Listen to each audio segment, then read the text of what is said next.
topics relating to post-traumatic stress disorder, and today we're talking about PTSD's effect on children. Psychotherapist Molly Schmelzer joins us now. I hope I got it right. You said your mom is watching. Yes. All right, we got that down.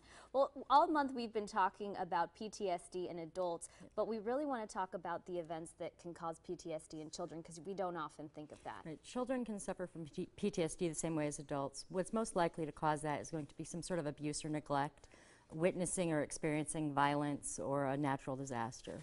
And so is there a certain age that a child has to be at before they can experience PTSD? No, PTSD can develop in a child at any age, even in infancy.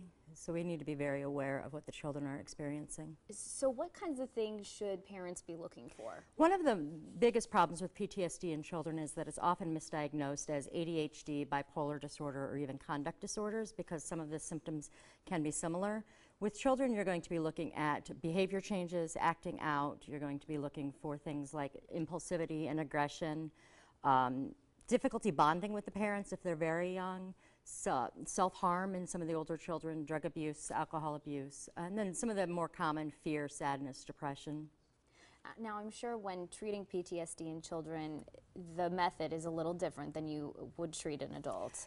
The techniques are actually fairly similar. The way that you apply them can be different. With treating children, it's important to remember, and with children or adults, that drug therapy is not effective.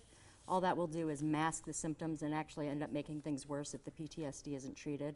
So you want to look for somebody who has trauma experience with trauma-focused CBT, play therapy, art therapy, or EMDR, which is a highly effective treatment for PTSD in adults and children. All right, thanks so much for being here today, Molly. Absolutely. All right, still to come, getting paid for a